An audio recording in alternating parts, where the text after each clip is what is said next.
तर मनसे अध्यक्ष राज ठाकरे यांनी शरद पवारांवर जोरदार टीका केली आहे। शरद पवार जिल्ह्याचे नेते जाणते राजे वगैरे नाहीत, पवारांनी फक्त जातीचं राजकारण केलं अशी टीका राज ठाकरेंनी केली आहे। जर बारामती तालुक्यात तुम्ही इतके उद्योग व्यवसाय आणू शकता तर मग ते महाराष्ट्रात का आणले नाही असा सवालही राज ठाकरेंनी पवारांना केला आहे।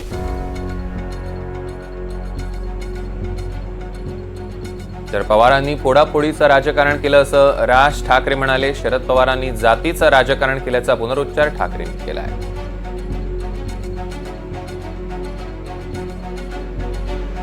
अशा प्रकारे जर महाराष्ट्र विचार करणार असेल, मला हे राजकारणच नकोय, मला या निवडणुकाच नकोयत, मला याच्याशी काही देणं घेणंच नाहीये।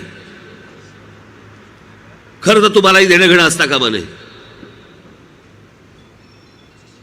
अहो कसा होता महाराष्ट्र आपला?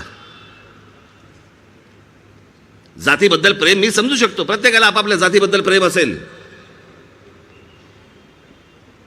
पण शरद पवारांची राष्ट्रवादी काँग्रेस पक्ष हा जन्माला आल्यानंतर जातीपातीमध्ये द्वेष निर्माण केला आहे माणसांनी।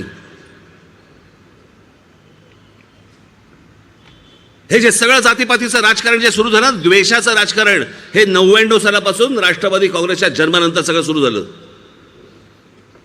तोपर्यंत कोणाच्या मनात पण येत नव्हत्या या गोष्टी। काढून बघा,